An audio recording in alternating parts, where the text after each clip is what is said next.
ទៀតដែលផលិតនៅកម្ពុជាមុនដំបូងគេបង្អស់ហើយបម្រើលោកអ្នកជិត60ឆ្នាំមកហើយគីណាល់កូដេអ៊ីនសម្រាប់ព្យាបាលការឈឺចុកចាប់កម្រិតខ្លាំងដូចជាឈឺក្បាលខ្លាំងឈឺធ្មេញខ្លាំងវិទ្យាស្ថានអន្តរជាតិអាមេរិក AII បណ្ដុះបណ្ដាលថ្នាក់ភាសាអង់គ្លេសនិងចិនគ្រប់កម្រិត AII ផ្ដោតលើគុណភាពវិន័យនិងសេវាកម្ម Sinvenju ជាក្រុមហ៊ុនផលិតកាហ្វេធម្មជាតិតែមួយគត់គាំទ្រដោយភ្ញៀវជាតិនិងអន្តរជាតិគ្រឹះស្ថានមីក្រូហិរញ្ញវត្ថុ LOLC ដើម្បីគំនិតរីកចម្រើននិងសាកលវិទ្យាល័យឯកទេសនៅកម្ពុជា CUS សិក្សាដើម្បីគុណភាពសិក្សាដើម្បីសមត្ថភាពវិជ្ជាជីវៈសិក្សានៅ CUS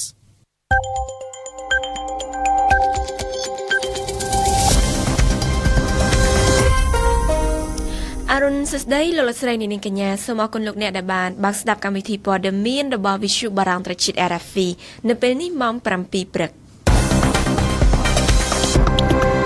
កម្មវិធីព័ត៌មានដោយរិទ្ធមូនីកាការិយាល័យបោះឆ្នោតបើកទ្វារពីម៉ោង 7 ព្រឹកនេះដល់ម៉ោង 3 រសៀលពលរដ្ឋត្រូវដឹងគោលការណ៍ 9 ចំណុចស្ដីអំពីការបោះឆ្នោតជ្រើសរើសក្រុមប្រឹក្សាឃុំសង្កាត់ថ្ងៃសការឃោសនាតាម Facebook និងសារទូរស័ព្ទនៅតែមានឥណ្ឌាបានផ្ដល់ការគាំទ្ររបស់ខ្លួនចំពោះកិច្ចព្រមព្រៀងក្រុងប៉ារីសស្ដីពីអាកាសធាតុហ្វីលីពីននៅតែអះអាងថាការដុតកាស៊ីណូសម្រាប់មនុស្សមិនមែនជាស្នាដៃរបស់ពួកអង្គការរដ្ឋអ៊ីស្លាម RFI ការបោះឆ្នោតជ្រើសរើសក្រុមប្រឹក្សាឃុំសង្កាត់អាណត្តិទី 4 កំពុងតែប្រព្រឹត្តទៅហើយនៅថ្ងៃអាទិត្យទី 4 ខែមិថុនានេះការិយាល័យបោះឆ្នោតនឹងបិទទ្វារនៅម៉ោង 3 រសៀលដើម្បីឲ្យប្រជាពលរដ្ឋយល់ដឹងកាន់តែច្បាស់អំពីការបោះឆ្នោតជ្រើសរើសក្រុមប្រឹក្សាឃុំសង្កាត់នាឆ្នាំថ្មីនេះគណៈកម្មាធិការជាតិរៀបចំការបោះឆ្នោតបានចេញផ្សាយនៅគោលការណ៍អប់រំចំនួន 9 ចំណុចដើម្បីប្រជាពលរដ្ឋអាចបោះឆ្នោតបានដោយជៀសវាងការភ័ន្តច្រឡំតើគោលការណ៍ណែនាំ 9 ចំណុចអំពីការបោះឆ្នោតជ្រើសរើសក្រុមប្រឹក្សាឃុំសង្កាត់មានអ្វីខ្លះសូមអញ្ជើញស្ដាប់ប៉ុនសាភ័ណ្ឌដើម្បីបោះឆ្នោតបានប្រជាពលរដ្ឋត្រូវមានឈ្មោះក្នុងបញ្ជីបោះឆ្នោតនិងមានអត្តសញ្ញាណប័ណ្ណសញ្ជាតិខ្មែរឬឯកសារបញ្ជាក់អត្តសញ្ញាណបម្រើឲ្យការបោះឆ្នោតនេះគឺជាចំណុចសំខាន់ជាងគេនៅក្នុងចំណោមគោលការណ៍អប់រំណែនាំទាំង 9 ចំណុចរបស់កោជបដូច្នេះប្រជាពលរដ្ឋខ្មែរដែលបានចុះឈ្មោះនិងមានឈ្មោះនៅក្នុងបញ្ជីបោះឆ្នោតរួចហើយប៉ុន្តែពុំបានទៅបោះឆ្នោតគឺធ្វើឲ្យបាត់បង់សិទ្ធិរបស់ខ្លួនឯងនៅក្នុងការចូលរួមអភិវឌ្ឍឃុំសង្កាត់និងសង្គមជាតិទន្ទឹមនឹងចំណុចខាងលើលោកហងពុធាអ្នកនាំពាក្យកោជបបញ្ជាក់ថាជាទូទៅប្រជាពលរដ្ឋមានការភ័ន្តច្រឡំអំពីប័ណ្ណព័ត៌មានបោះឆ្នោតប៉ុន្តែប័ណ្ណព័ត៌មានបោះឆ្នោតដែលមានទិន្នន័យហាក់ដូចជាគ្រប់គ្រាន់សម្រាប់អ្នកបោះឆ្នោតម្នាក់ៗនោះគឺមិនមានប្រសិទ្ធភាពនៅក្នុងការប្រើប្រាស់សម្រាប់ការបោះឆ្នោតនោះទេក្រៅពីចំណុចសំខាន់ខាងលើក៏ចបក៏បានណែនាំឲ្យពលរដ្ឋពិនិត្យមើលឲ្យច្បាស់អំពីលេខរៀងឈ្មោះលេខកូដនិងទីតាំងការិយាល័យបោះឆ្នោតដែលមានបញ្ជាក់នៅក្នុងបង្កាន់ដៃបញ្ជាក់ការចុះឈ្មោះបោះឆ្នោតក្នុងបញ្ជីបោះឆ្នោតដែលមានផ្សាយឬនៅក្នុងប័ណ្ណព័ត៌មានអ្នកបោះឆ្នោតត្រូវបោះឆ្នោតជូនគណៈបកនយោបាយណាមួយដែលយើងពេញចិត្តដោយគ្មានការគំរាមកំហែងឬបង្ខិតបង្ខំគូសសញ្ញាឆ្នោតក្នុងបន្ទប់សម្ងាត់តែម្នាក់ឯងដោយគ្មានអ្នកណាម្នាក់អាចដឹងថាយើងបោះឆ្នោតជូនគណៈបកនយោបាយណាមួយឡើយអ្នកបោះឆ្នោតម្នាក់មានសិទ្ធិបោះឆ្នោតតែមួយសន្លឹកនិងតែម្ដងគត់ដោយត្រូវទៅបោះឆ្នោតដោយខ្លួនឯងផ្ទាល់ដូច្នេះដើម្បីមានក្រុមប្រឹក្សាឃុំសង្កាត់មានសមត្ថភាពនិងឆ្លៀសវៃត្រូវចូលរួមបោះឆ្នោតទាំងអស់គ្នាតាមលទ្ធិប្រជាធិបតេយ្យដោយសេរីត្រឹមត្រូវនិងយុត្តិធម៌ស្មើភាពដោយចម្ពោះនិងដោយសម្ងាត់និងចំណុចចុងក្រោយនៃការណែនាំរបស់កោជបគឺដើម្បីភូមិឃុំសង្កាត់មានសុវត្ថិភាពនិងអភិវឌ្ឍទៅបានគឺអាស្រ័យទៅលើក្រុមប្រឹក្សាឃុំសង្កាត់មានសមត្ថភាពនិងឆ្លៀសវៃនេះឯងបន្ថែមពីនេះលោកហងពុធាបានលើកឡើងថាការបោះឆ្នោតជ្រើសរើសក្រុមប្រឹក្សាឃុំសង្កាត់ 5 ឆ្នាំម្ដងនេះមានអត្ថប្រយោជន៍ណាស់សម្រាប់ឃុំសង្កាត់របស់ពលរដ្ឋខ្លួនឯងផ្ទាល់ពីព្រោះក្រុមប្រឹក្សាឃុំសង្កាត់ដែលជ្រើសរើសបាននេះនឹងឈរជើងជាមួយនឹងបងប្អូនហើយរាល់ការពិភាក្សានិងផលប្រយោជន៍នានាត្រូវឆ្លងកាត់តាមក្រុមប្រឹក្សាឃុំសង្កាត់នេះឯងនៅក្នុងថ្ងៃបោះឆ្នោតនេះគណៈកម្មាធិការជាតិរៀបចំការបោះឆ្នោតអាជ្ញាធរខាងសន្តិសុខសុវត្ថិភាពរួមទាំងអង្គការសង្គមស៊ីវិលហើយនិងអ្នកសង្កេតការជាតិនិងអន្តរជាតិបានប្រុងប្រៀបរៀបចំខ្លួនរួចរាល់សពគ្រប់អស់ហើយចុះម្ចាស់ឆ្នោតវិញបន្ថែមលើគោលការណ៍ទាំង 9 ចំណុចខាងលើតើយើងត្រូវត្រៀមខ្លួននិងប្រុងប្រយ័ត្នយ៉ាងណាសូមអញ្ជើញស្ដាប់ការក្រានរំលឹករបស់លោកហងពុធាអ្នកនាំពាក្យរបស់កោជបទី1ត្រូវមានឈ្មោះនៅក្នុងបញ្ជីបោះឆ្នោតហើយទី2ត្រូវមានអត្តសញ្ញាណប័ណ្ណសញ្ជាតិខ្មែរក្នុងករណីមិនមានអត្តសញ្ញាណប័ណ្ណជាតិខ្មែរគឺអាចប្រើប្រាស់នៅឯកសារបញ្ជាក់អត្តសញ្ញាណបម្រើការបោះឆ្នោតចង់បញ្ជាក់ពីចំនួនពេលវេលាឲ្យដំយើងបោះឆ្នោតចាប់ពីម៉ោង 7 ព្រឹកដល់ម៉ោង 3 រសៀល ដោយឡែកចង់បញ្ជាក់ឲ្យប្រជាពលរដ្ឋដែលអ្នកដែលទៅយឺតក្រោយពីម៉ោង3រសៀលហ្នឹងបើសិនជាគាត់នៅក្នុងបរិវេណដែលគេតម្រង់ជួរសម្រាប់បោះឆ្នោតនៅក្នុងការិយាល័យបោះឆ្នោតហ្នឹងគាត់អាចនៅតែបន្តបោះរហូតដល់អស់ពីជួរជាការពិតបើសិននៅក្នុងនីតិវិធីចែងថាការិយាល័យបោះឆ្នោតនឹងបិទបញ្ចប់នៅម៉ោង3រសៀលប៉ុន្តែចំពោះបងប្អូនដែលស្ថិតនៅក្នុងជួរត្រៀមចូលទៅបោះឆ្នោតទោះបីជាដល់ម៉ោង3ក៏ដោយអ្នកដែលនៅក្នុងជួរគឺនៅតែអនុញ្ញាតឲ្យធ្វើការបោះឆ្នោតរហូតដល់អស់មនុស្សដែលឈរនៅក្នុងជួរហ្នឹងបាទតើតើនឹងបន្ទប់សម្ងាត់និងការសម្ងាត់នៃការបោះឆ្នោតនឹងមានពលរដ្ឋខ្លះនៅតែឆ្ងល់ឬក៏មានមន្ទិលថាការសម្ងាត់នឹងត្រូវបានគេដឹងនៅពេលក្រោយមកវិញឬក៏វាពិតជាសម្ងាត់មែនតើដែលចូលទៅដល់បន្ទប់សម្ងាត់ក៏គ្មានអ្នកណាដឹង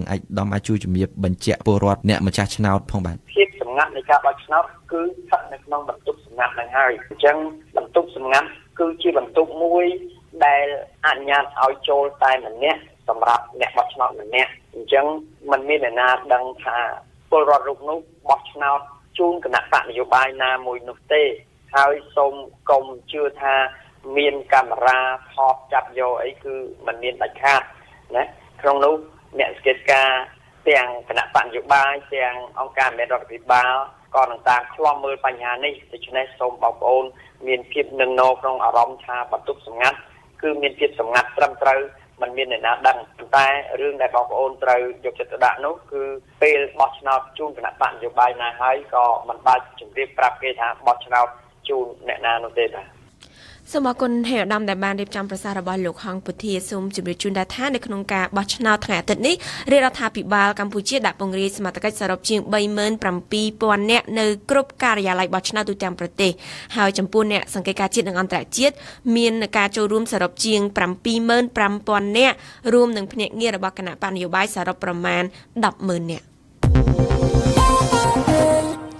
គណៈកម្មាធិការជាតិរៀបចំការបោះឆ្នោតបានវិយតម្លៃថាស្ថានភាពថ្ងៃសគឺមានសភាពស្ងាត់ស្ងាត់ល្អប្រសើរព្រោះมันមានសកម្មភាពឃោសនាគណៈបកនយោបាយណាមួយធ្វើឡើងនោះទេទោះបីជាមានសកម្មភាពស្ងប់ស្ងាត់តាមផ្លូវសាធារណៈមែនក៏ប៉ុន្តែការផ្ញើសារមាននៃឃោសនានៅតាមបណ្ដាញសង្គម Facebook និងការផ្ញើសារតាមទូរស័ព្ទនៅតែមានសឹងភារៈរាយការណ៍12ម៉ោងមុនការបោះឆ្នោតជ្រើសរើសក្រុមប្រឹក្សាឃុំសង្កាត់លោកហងពុធាអ្នកនាំពាក្យកោជបបានថ្លែងប្រាប់វិទ្យុបារាំងអន្តរជាតិថាសកម្មភាពនៅក្នុងថ្ងៃសស្ងប់ស្ងាត់ល្អដោយគណៈបកនយោបាយទាំងអស់បានគោរពតាមច្បាប់និងនីតិវិធីរបស់កោជប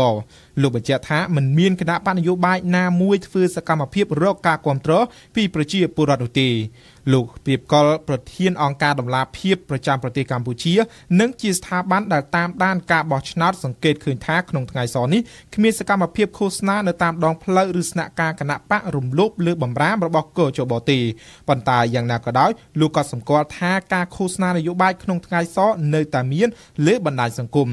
ក្រៅពីបណ្ដាញសង្គម Facebook គេក៏សង្កេតឃើញមានការផ្ញើសារតាមទូរស័ព្ទដៃក្នុងន័យអំពាវនាវឲ្យមានការបោះឆ្នោតគាំទ្រគណៈបកនយោបាយដែលគេពេញចិត្តផងដែរចំពោះបញ្ហានេះអ្នកនាំពាក្យកោជបបញ្ជាក់ថាការបញ្ចេញមតិយោបល់តាមបណ្ដាញសង្គម Facebook គឺជាយោបល់ឯកជនហើយកោជបមិនផ្ដោតលើការបញ្ចេញមតិឬការឃោសនាតាមបណ្ដាញសង្គមនេះទេលោកហងពុធាបន្ថែមថាករណីផ្ញើសារតាមទូរស័ព្ទឲ្យមានការគាំទ្រគណៈបកនយោបាយណាមួយនោះលោកនឹងរាយការណ៍ទៅកោជបដើម្បីធ្វើការសម្រេចចិត្តតាមច្បាប់ស្តីពីការបោះឆ្នោតជ្រើសរើសក្រុមប្រឹក្សាឃុំសង្កាត់ត្រង់មាត្រា70ចែងថាការឃោសនាបោះឆ្នោតមានរយៈពេល14ថ្ងៃហើយគ្រប់សកម្មភាពឃោសនាត្រូវបញ្ឈប់24ម៉ោងមុនថ្ងៃបោះឆ្នោតបើតាមលោកខងពុធាប្រសិនបើភាគីពាក់ព័ន្ធណាមួយមិនគោរពតាមការហាម5ខាងលើនេះទេនោះក៏ចបនឹងចាត់វិធានការតាមផ្លូវច្បាប់ដែលមានដូចជាការពិន័យប្រាក់ចាប់ពី5លានរៀលឡើងទៅសមាគមរោងចក្រកាត់ដេរកម្ពុជាបានបញ្ជាក់នៅថ្ងៃសៅរ៍ថាកម្មកររោងចក្រអាចសុំច្បាប់ឈប់សម្រាកទៅបោះឆ្នោតបានដោយមិនមានការកាត់ប្រាក់ខែនោះទេចំណែកឯក្រុមអង្គការសង្គមស៊ីវិលនិងសហព័ន្ធសហជីពនៅថ្ងៃសុក្រក៏បានសរសេរលិខិតទៅរដ្ឋមន្ត្រីក្រសួងកាងារដើម្បីឲ្យមានការឈប់សម្រាកដោយមានប្រាក់ឈ្នួលតាមគម្រោងនៅថ្ងៃទី6ខែមិថុនាខាងមុខបរដ្ឋរស់នៅអាគារបូដេញសនឹងត្រូវរើទៅនៅកន្លែងថ្មីរបស់ពួកគេរៀងៗខ្លួនការចាក់ចែងរបស់បរដ្ឋជិត500គ្រួសារនេះគឺបន្ទាប់ពីពួកគេព្រមទទួលយកលុយជាថ្នូរនឹងការចាក់ចែងដើម្បីឲ្យក្រុមហ៊ុនជប៉ុនអភិវឌ្ឍក្រោមការសម្របសម្រួលរបស់ក្រសួងដែនដីប៉ុន្តែគិតមកដល់ម្សិលមិញនេះបរដ្ឋខ្លះបានរើទៅនៅកន្លែងថ្មីបណ្ដាហើយយ៉ាងណាក៏ដោយបរដ្ឋមួយចំនួនបានអះអាងថាត្បិតតែព្រមទទួលយកលុយជាថ្នូរនឹងការចាក់ចែងមែនប៉ុន្ ន្តែគាត់នៅតែបារម្ភពីជីវភាពរស់នៅកន្លែងថ្មីនៅពេលអនាគតកន្លែងថ្មីដែលមិនអាចប្រកបរបររកស៊ីចិញ្ចឹមជីវិតបានដូចនៅកន្លែងចាស់អេងគឹមហុងរីកាតែខ្ញុំ33ម៉ែត្រគឺ86បាន 47440 ហូបមកដល់ពេលនេះអត់ទាន់មានអ្នកណាម្នាក់ទាន់រើចេញណាមកឲ្យចាំរើជុំគ្នាទាំងអស់ឬក៏មើលអត់ទេអូនគេរើចេញខ្លះហើយតាអ្នកដែលគេមានផ្ទះស្រាប់ណាគេអ្នកមានផ្ទះស្រាប់ចឹងគេរើចេញពួកបងអត់មានផ្ទះចឹងបងចាំយកលុយគេហើយនិយាយក្នុងលក្ខខណ្ឌមិនបញ្ចេញឈ្មោះស្ត្រីរូបនេះនៅផ្ទះជាន់ទី2នៃអគារបូឌីងសរាល់ថ្ងៃគាត់លក់ដូរបន្តិចបន្តួចនៅជាន់ផ្ទាល់ដីនៅម្ដុំអគារបូឌីងនេះបើតាមគាត់លក់ដូរតិចតួចមែនតែធ្វើឲ្យជីវភាពគាត់រស់នៅដោយមិនខ្វះខាតបើយើងនៅបដិញទៅបីជាពិបាកវានិយាយថាវាសំណងចាស់តិចមែនប៉ុន្តែកន្លែងយើងរកស៊ីវាស្រួលណែវាហើយណាមួយយើងនៅក្រោមហើយណាមួយយើងអាចមកគាត់មករបរតាមផ្លូវអីចឹងបានណាបើយើងទៅនៅជាកាមុនតែយើងជាន់ទី2ហើយពិបាក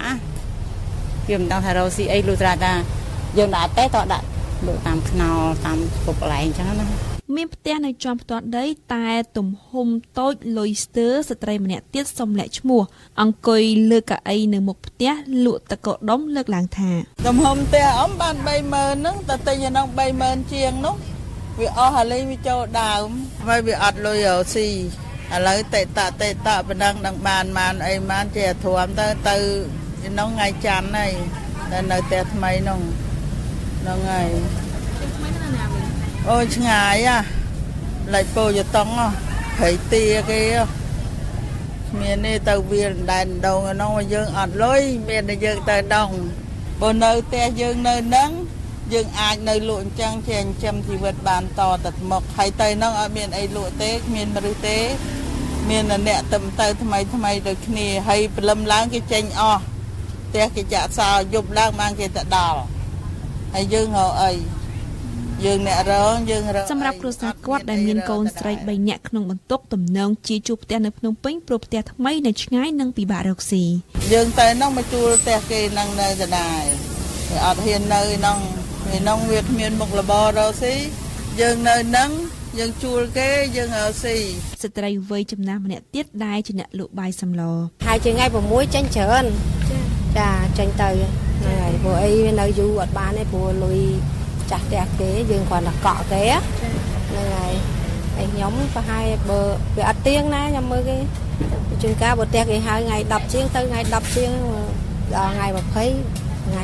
21ចេញតែអង្គចង់តនឹងហ្មងចាប្រហែលតែអង្គទំហំបានដល់32លុយប៉ុន្មានតែអង្គបាន 45900 ចាបានប៉ុណ្ណឹងហើយផ្ទះទិញ 54000 ផ្ទះថ្មីចានៅម្ដងណាវិញនៅខាងចាក់ហែគាត់បន្ថែមទៅដល់នោះវាស្ងាត់ទេវាមិនទាន់មានមនុស្សទេតែ3ឆ្នាំ4ឆ្នាំអីទៅទៀតនោះប៉ុន្តែដឹងធ្វើម៉េចយើងចេះតែលក់អីតិចតួចចឹងសិនទៅចាំមើលតិចចឹងទៅហើយយើងធ្លាប់នៅនេះរកបានលក់ដាច់ដល់ទៅនោះវាមិនដូចនៅនេះទេនៅនេះវាមនុស្សជុំជន់តែដឹងធ្វើម៉េចយើងដំណាក់កាលរបស់យើងវាត្រូវតែចេញហើយណាសូមបញ្ជាក់ថាពលរដ្ឋរស់នៅអគារបូរីងសគឺពួកគាត់ទទួលបានលុយ$1400ក្នុង1ម៉ែត្រការ៉េនៃទំហំបន្ទប់ស្នាក់នៅតែយ៉ាងណាក៏ដោយបើតាមការបង្ហើបពីពលរដ្ឋនៅមានអ្នកមួយចំនួនទៀតនៅតែមិនពេញចិត្តនឹងចំនួនលុយប៉ុណ្ណឹង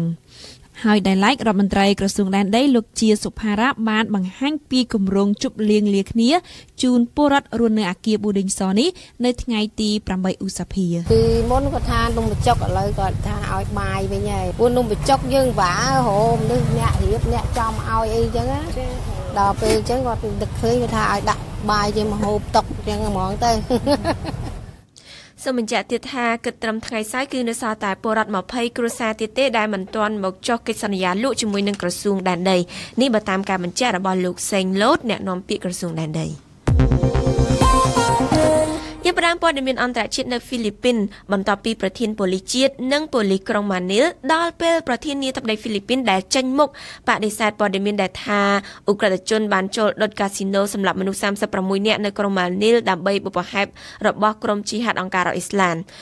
ក្រុមភេរវនិយមអង្គការអ៊ីស្លាមដែលមានមូលដ្ឋាននៅប្រទេសស៊ីរីនិងអ៊ីរ៉ាក់បានចុះផ្សាយនៅក្នុងបណ្ដាញសង្គមនៅថ្ងៃសុក្រថាទីហ៊ានរបស់ខ្លួនគឺជាអ្នកវាយប្រហារទៅលើកាស៊ីណូនៅឯក្រុងម៉ានីលកាលពីយប់ថ្ងៃប្រហ័ននោះ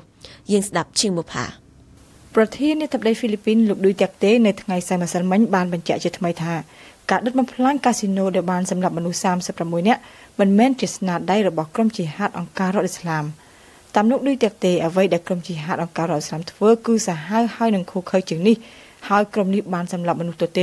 ដោយគ្មានមូលហេតុនោះទេក្រុមជីហាតអង្គការរដ្ឋឥស្លាមបានចេញមុខទទួលខុសត្រូវលើការដុតបំផ្លាញកាស៊ីណូដែលបានសម្លាប់មនុស្ស36នាក់នៅទីក្រុងម៉ានីលនៅយប់ថ្ងៃប្រហ័ស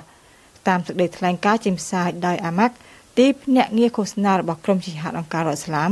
បរិសុទ្ធដែលបានចូលទៅដុតសម្លាប់មនុស្សនៅក្នុងកាស៊ីណូតាមពិតគឺជាទាហានរបស់អង្គការរដ្ឋឥស្លាមដែលបានចូលទៅសម្លាប់ក្រុមគ្រឹះសាសនិកមុននឹងសម្លាប់ខ្លួនឯងក្នុងនាមជាទុក្ករៈបុគ្គលដែលរងទុក្ខដល់ស្លាប់ដើម្បីឲ្យសាសនារុងរឿងការអាងរបស់អង្គការរដ្ឋឥស្លាមនេះបានបញ្ជាក់ទៅនឹងព័ត៌មានរបស់មជ្ឈមណ្ឌលអាមេរិកតាមដាន website របស់ពួកជីហាតឈ្មោះ Site ដែលបានសងសម្ដីរបស់សមាជិកក្រុមជីហាតម្នាក់ដែលថាក្រុមចចកទោលរបស់អង្គការរដ្ឋឥស្លាមបានចាប់ចេញធ្វើសកម្មភាពប្រធានប៉ូលីសហ្វីលីពីនហើយនិងប្រធានប៉ូលីសក្រុងម៉ានីលវិញបានបញ្ជាក់ម្ដងហើយម្ដងទៀតថាព្រឹត្តិការណ៍ដែលកើតឡើងនៅកាស៊ីណូមិនមែនជាការវាយប្រហារភេរវកម្មនោះទេអាជ្ញាធរហ្វីលីពីននៅតែមិនទាន់អាចកំណត់បានអត្តសញ្ញាណរបស់អ ுக ្រិតជនដែលបានដុតសម្លាប់ខ្លួនឯងនោះទេក៏ប៉ុន្តែគេបានវិតម្លៃថាការវាយប្រហារទៅលើកាស៊ីណូនោះគឺជាបទឧក្រិដ្ឋដែលបង្កឡើងដោយចៅប្លន់ម្នាក់ដែលកើតរោគចិត្តអាជ្ញាធរហ្វីលីពីនអះអាងដូចនេះពីព្រោះថាអ ுக ្រិតជនស្លៀកពាក់ពណ៌ខ្មៅមួយរូបដែលបំពាក់ដោយអាវុធស្វ័យប្រវត្តិសម្រាប់ធ្វើសង្គ្រាមនោះមិនបានបាញ់រះសម្លាប់មនុស្សនោះទេជនរងគ្រោះទាំង36នាក់គឺស្លាប់ដោយសារតែថប់ដង្ហើមស្រូបផ្សែងពុលចេញមកពីភ្លើងដុតឆេះកម្លាំងព្រំដែលជាស្នាដៃរបស់អ ுக ្រិតជនតាមរូបភាពវីដេអូរបស់កាមេរ៉ាសន្តិសុខរបស់កាស៊ីណូដែលអាជ្ញាធរហ្វីលីពីនបង្ហាញនៅក្នុងសន្និសីទកាសែតអ ுக ្រិតជនបានបំផ្លាញហើយនឹងដុតទូម៉ាស៊ីនល្បែងមុននឹងប្រមូលយកប្រអប់កាក់ល្បែងតម្លៃប្រមាណ2លានអឺរ៉ូដាក់នៅក្នុងស្បង់ស្ពាយរបស់ខ្លួនសម្រាប់ប្រធានាធិបតីហ្វីលីពីនលោកឌុយតាក់តេការដែលជនដៃដល់ប្រមូលយកកាក់ជ័រគ្មានតម្លៃយ៉ាងដូចនេះគឺរត់តែបញ្ជាក់ថាការដុតកាស៊ីណូមិនមែនជារឿងភេរវកម្មក៏ប៉ុន្តែវាបង្កឡើងដោយមនុស្សឈួតតែប៉ុណ្ណោះលោករដ្ឋមន្ត្រីការពារជាតិអាមេរិក Jim Mattis នៅថ្ងៃសៅរ៍ទី3មិថុនាបានថ្លែងវាយប្រហារទៅលើកូរ៉េខាងជើងទាក់ទងទៅនឹងបញ្ហានុយក្លេអ៊ែរហើយក៏បានថ្លែងរិះគន់ចិនទាក់ទងទៅនឹងសំណុំរឿងសមុទ្រចិនខាងត្បូងដែរលោក Mattis បានថ្លែងយ៉ាងដូចនេះនៅក្នុងជំនួបកម្ពុជាតំបន់ស្ដីពីសន្តិសុខរៀបចំនៅក្នុងប្រទេសសិង្ហបុរីទន្ទឹមគ្នានេះលោករដ្ឋមន្ត្រីការពារជាតិអាមេរិកក៏បានព្យាយាមនិយាយធានាសម្ព័ន្ធមិត្តអាស៊ីថាអាមេរិកនឹងនៅតែស្ថិតពីក្រោយពួកគេនិងជួយគិតគូរដោះស្រាយក្តីកង្វល់របស់គេគ្រប់ពេលលោកនាយរដ្ឋមន្ត្រីឥណ្ឌា Narendra Modi បានថ្លែងថាឥណ្ឌាគាំទ្រទាំងស្រុងលើកិច្ចព្រមព្រៀងទីក្រុងប៉ារីសស្ដីពីបញ្ហាអាកាសធាតុនិងត្រៀមខ្លួននៅក្នុងបញ្ហាបរិស្ថានឲ្យបានលើសពីកិច្ចព្រមព្រៀងក្រុងប៉ារីសទៅទៀតការថ្លែងបដិញ្ញាចិត្តរបស់លោក Narendra Modi ដូចនេះត្រូវបានធ្វើឡើងនៅក្នុងសន្និសីទកាសែតរួមគ្នាបន្ទាប់ពីលោកបានទទួលជួបដោយលោកប្រធានាធិបតីបារាំង Emmanuel Macron នៅអាវិមាន Élysée នាថ្ងៃសៅរ៍ទី3មិថុនាទន្ទឹមគ្នានេះលោក Macron ក៏បានប្រកាសឲ្យដឹងពីគម្រោងទៅកាន់ប្រទេសឥណ្ឌានៅពេលខាងមុខផងដែរគឺគុណធារាជូនព័ត៌មានពិស្ដាលោកប្រធានាធិបតីបារាំង Emmanuel Macron មិនបានបញ្ជាក់ពីថ្ងៃខែច្បាស់លាស់ទេគ្រាន់តែថាលោកនឹងធ្វើដំណើរទៅកាន់ប្រទេសឥណ្ឌានៅមុនដំណាច់ឆ្នាំ2017នេះដើម្បីចូលរួមនៅក្នុងជំនួបកម្ពុជាទី1នៃសម្ព័ន្ធថាមពលព្រះអាទិត្យសកលគឺជាសម្ព័ន្ធមួយដែលបានផ្ដួចផ្ដើមឡើងដោយបារាំងនិងឥណ្ឌាហើយដែលលោកម៉ាក្រុងចង់ឲ្យមានការចូលរួមពីប្រទេសផ្សេងទៀតនៅក្នុងជំនួបជាមួយលោកម៉ាក្រុងនៅវិមាន Élysée រយៈពេល2ម៉ោង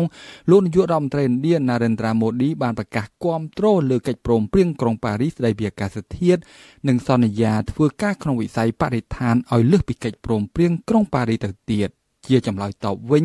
លោកម៉ាក្រុងបានថ្លែងដោយមិនអល់ឯកថាការគាំទ្ររបស់ឥណ្ឌាលើកិច្ចព្រមព្រៀងក្រុងប៉ារីសស្ដីពីអាកាសធាតុជាទម្ងន់មួយជួយគាំទ្រការអំពាវនាវជាសកលរបស់លោកក្នុងការការពារកិច្ចព្រមព្រៀងក្រុងប៉ារីសលោកម៉ាក្រុងមិនញញើនឹងចាត់ទុកកិច្ចព្រមព្រៀងក្រុងប៉ារីសស្ដីពីអាកាសធាតុថាជាបេតិកភណ្ឌពិភពលោកដែលអាចការពារមនុស្សជំនាន់ក្រោយនិងផ្ដល់ឲ្យមានក្តីសង្ឃឹមថ្មីសូមជម្រាបជូនថាការប្រកាសគាំទ្រពេញទំហឹងលើកិច្ចព្រមព្រៀងក្រុងប៉ារីសស្ដីពីអាកាសធាតុរបស់លោកម៉ូឌីពេលនេះបានធ្វើឡើងមួយថ្ងៃបន្ទាប់ពីលោកប្រធានាធិបតីអាមេរិក Donald Trump បានប្រកាសដកខ្លួនចេញពីកិច្ចព្រមព្រៀងនោះដោយឡែក លោកប្រមុខរដ្ឋាភិបាលឥណ្ឌាមិនភ្លេចសារទរម្ដងជាពីរដងពីការជាប់ឆ្នោតជាប្រធានាធិបតីបារាំងរបស់លោកម៉ាក្រុងលោកម៉ូឌីបានសម្លឹងឃើញជោគជ័យរបស់លោកម៉ាក្រុងថាជាការលើកទឹកចិត្តដល់ពិភពលោកទាំងមូលជាមួយគ្នានេះលោកម៉ូឌីក៏ចង់ឃើញឲ្យមានការផ្ដល់សន្ទុះនៅក្នុងសហភាពអឺរ៉ុបដែលលោកយល់ឃើញថាអឺរ៉ុបខ្លាំងនិងមានអំណាចអាចចូលរួមធានាវិសមភាពក្នុងកម្រិតអន្តរជាតិព្រមទាំងស្នើឲ្យបារាំងដើរតួនាទីសំខាន់របស់ខ្លួននិយាយពីទំនាក់ទំនងទ្វេភាគីបារាំងឥណ្ឌាលោកម៉ាក្រុងនិងលោកម៉ូឌីបានលើកឡើងពីដៃគូអភិវឌ្ឍនៅក្នុងវិស័យថាមពលមិនចេះរីងស្ងួតឧស្សាហកម្មស៊ីវិលនិងយោធាយុទ្ធនាការប្រយុទ្ធប្រឆាំងនឹងភេរវនិយមនិងការដោះដូរនៅក្នុងវិស័យអប់រំនិងវប្បធម៌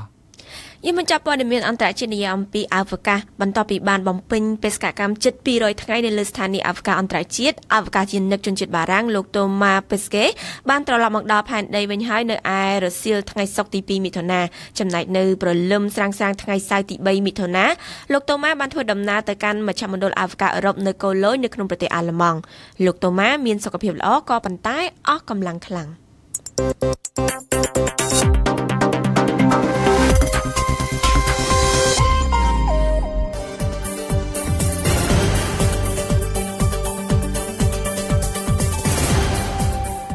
វិទ្យុបារាំង RFI ភ្នំពេញ 92 MHz សៀមរាប 92 MHz បាត់ដំបងក្រុងព្រះសីហនុនិងកំពង់ចាម 94.5 MHz លោកអ្នកស្ដាប់វិទ្យុបារាំងប្រជាតិ RFI ជាទីគោរពជាបន្តទៅទៀតនេះលោកអ្នកនឹងបានស្ដាប់បច្ចុប្បន្នភាពពិភពលោកនៅក្នុងសប្តាហ៍នេះគឺជាការសរុបព្រឹត្តិការណ៍អន្តរជាតិសំខាន់ៗរៀបចំជូនដោយស្រីសុភ័ក្រក្រោយមកគឺជានីតិព្រឹត្តិការណ៍កម្ពុជាប្រចាំថ្ងៃហើយឧត្តមលើកឡើងអំពីគ្រប់ភាគីត្រៀមខ្លួនរួចរាល់ហើយសម្រាប់ការបោះឆ្នោតហើយនៅចុងក្រោយគឺជានីតិបទយការណាវិននិយាយអំពីកោជបប្រាប់ពីរបៀបបោះឆ្នោតចំណែកព្រះមហាក្សត្រអំពីវិនិយោគឲ្យពលរដ្ឋទៅបោះឆ្នោតគ្រប់គ្នាតាមសតិសម្បញ្ញៈ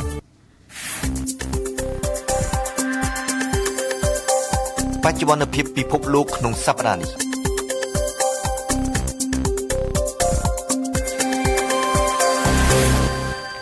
តែនៅទូទាំងពិភពលោកនៅក្នុងសប្តាហ៍នេះមានព្រឹត្តិការណ៍សំខាន់អ្វីខ្លះបានកើតមានឡើងយើងស្ដាប់ស្រីសុភ័ក្រលោករ៉ូទ្រីកូដូចដេតេប្រធានាធិបតីហ្វីលីពីនត្រូវបានគេនាំគ្នារិះគន់ជាថ្មីម្ដងទៀតនៅតាមបណ្ដាញសង្គមដោយសារតែសម្ដីនិយាយលេងសើចតែមានខ្លឹមសារមើលងាយទៅលើមនុស្សស្រីរបស់លោកសម្ដីដែលលោកប្រធានាធិបតីហ្វីលីពីនបាននិយាយស្ដីពីការចាប់រំលោភនោះត្រូវបានអ្នកនៅតាមបណ្ដាញសង្គមចាត់ទុកជាសម្ដីថោកទាបស្មោកគ្រោកមិនសមជាអ្នកដឹកនាំប្រទេសទាំងមូលនោះទេវិបត្តិនៅសមុទ្រចិនខាងត្បូងនៅតែជាដើមចមនៃភាពតានតឹងរវាងអាមេរិកនិងចិននៅថ្ងៃអាទិត្យទី28ឧសភានេះពេលកាំងបានប្រកាសច្រានចោលពាក្យអះអាងរបស់ក្រសួងការពារជាតិអាមេរិកដែលថាមានកើតឧបទ្ទវហេតុ2នៅលើផ្ទៃអាកាសគឺយន្តហោះល្បាតអាមេរិកត្រូវបានស្កាត់ដោយយន្តហោះចម្បាំង2គ្រឿងរបស់ចិននៅលើផ្ទៃនៃដែនសមុទ្រចិនខាងត្បូង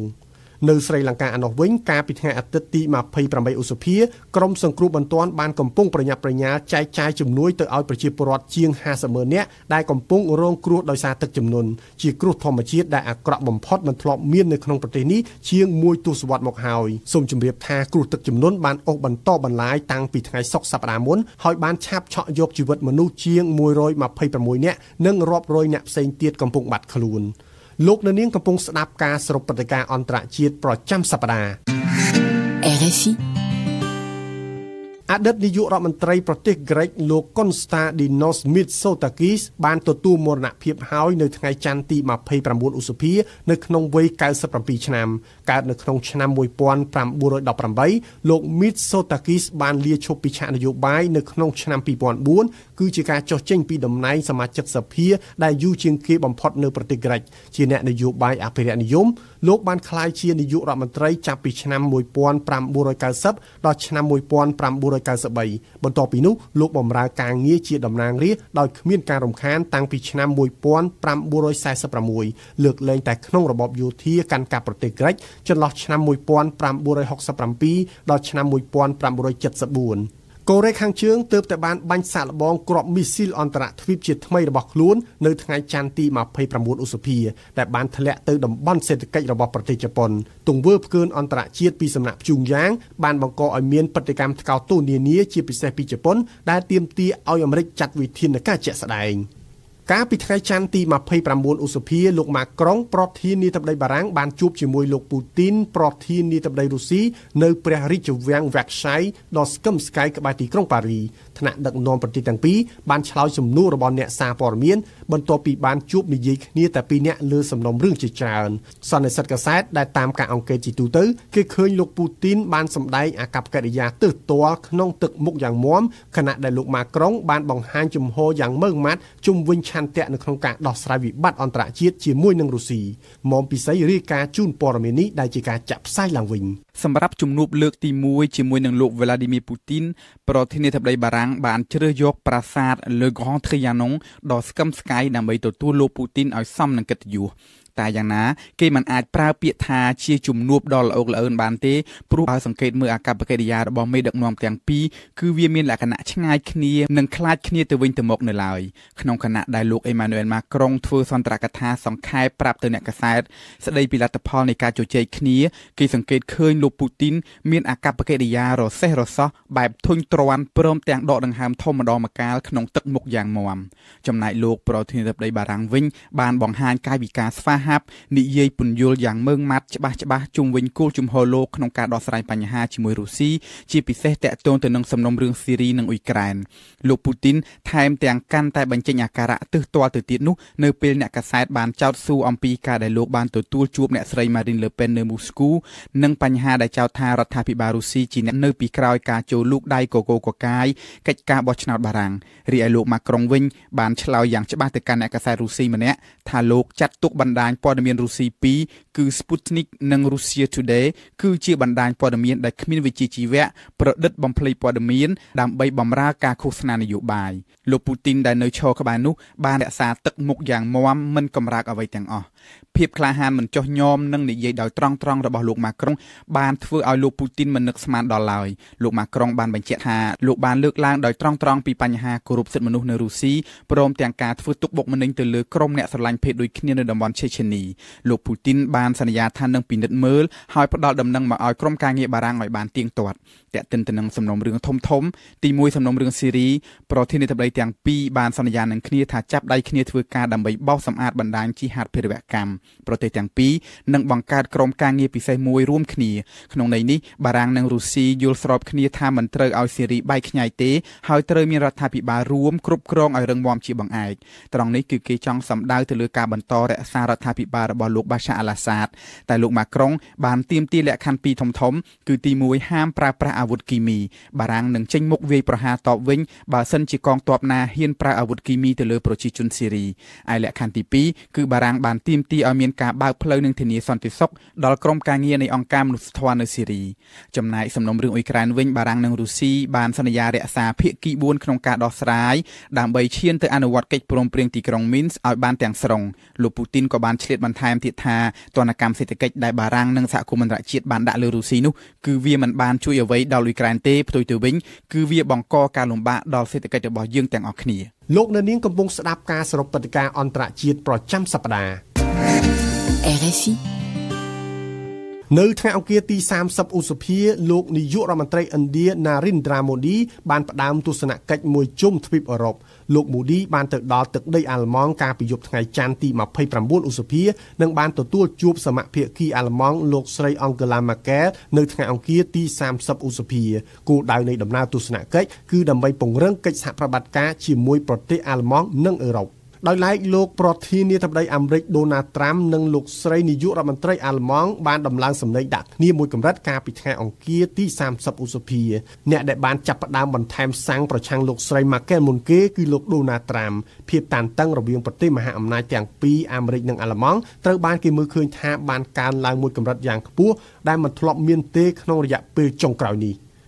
អ្នកកាសែតអង់គ្លេសម្នាក់ត្រូវបានប៉ូលីសថៃចាប់ខ្លួនដោយសារយករបាំងមុខការពារឧស្ម័នមួយនិងអាវកាក់ការពារគ្រាប់កាំភ្លើងឆ្លងកាត់ប្រលានយន្តហោះទីក្រុងបាងកកអំឡុងពេលដែលគាត់ធ្វើដំណើរទៅយកព័ត៌មានការប្រយុទ្ធគ្នានៅទីក្រុងមូស៊ូលប្រទេសអ៊ីរ៉ាក់បើតាមប៉ូលីសថៃបញ្ជាក់កាលពីថ្ងៃទី30ខែឧសភាលោកតូនីឆឹងបានធ្វើការឲ្យទូរទស្សន៍ចិន CCTV ត្រូវបានឃាត់ខ្លួននៅប្រលានយន្តហោះសវណ្ណភូមិកាលពីយប់ថ្ងៃច័ន្ទទី29ឧសភាក្រោមច្បាប់ឆ្នាំ1987របស់ របស់ថៃដែលអាចមានទោសដាក់ពន្ធនាគាររហូតដល់5ឆ្នាំគូជំរាបថារបាំងមុខអ៊ូស្ម៉ាន់និងអាវការពារក្រក់កំភ្លើងដែលអ្នកកាសែតនៅជុំវិញពិភពលោកប្រើប្រាស់ត្រូវបានគេចាត់ទុកថាជាអាវុធសង្គ្រាមនៅប្រទេសថៃដែលទាមទារឲ្យមានអាជ្ញាប័ណ្ណលោកនៅនាងកំពុងស្ដាប់ការសរុបព្រឹត្តិការណ៍អន្តរជាតិប្រចាំសប្តាហ៍ RFIប្រទេសអាហ្គានីស្ថានបានទទួលរងការវាយប្រហារភេរវកម្មមួយនៅព្រឹកព្រលឹមថ្ងៃពុធទី31ឧសភាដោយសារតែការបំផ្ទុះគ្រាប់បែកកម្លាំងខ្លាំងក្លានៅក្បែរសង្កាត់ការទូតនៅក្នុងទីក្រុងកាប៊ូលនិងក្បែរស្ថានទូតអាល្លឺម៉ង់គឺជាភេរវកម្មដ៏កាចសាហាវបំផុតមួយដែលបានសម្លាប់ជីវិតមនុស្សយ៉ាងហោចណាស់80នាក់និងធ្វើឲ្យអ្នករងរបួសជាង350នាក់នេះបើយោងតាមក្រសួងសុខាភិបាលរបស់ប្រទេសអាហ្គានីស្ថាននៅថ្ងៃពុធទី31ខែឧសភានេះរដ្ឋសភាកូរ៉េខាងត្បូងបានបោះឆ្នោតផ្ដល់សេចក្តីទុកចិត្តដល់នាយករដ្ឋមន្ត្រីថ្មីដែលតែងតាំងឡើងដោយលោកប្រធានាធិបតីមូនជេអ៊ីនការបោះឆ្នោតផ្ដល់សេចក្តីទុកចិត្តនេះនឹងបើកផ្លូវឲ្យមានការតែងតាំងសមាជិករដ្ឋាភិបាលថ្មីជំនួសរដ្ឋាភិបាលចាស់ដែលបង្កើតឡើងតាំងពីសម័យលោកស្រីប៉ាក់កុនហេនៅថ្ងៃពុធដដែលអង្គការ Amnesty International បានចេញផ្សាយរបាយការណ៍មួយចាប់អារម្មណ៍លើវិធានការដាក់ប្រទេសក្នុងស្ថានភាពអាសន្នរបស់បារាំងវិធានការដែលចូលជាធរមានតាំងពីថ្ងៃទី13វិច្ឆិកាឆ្នាំ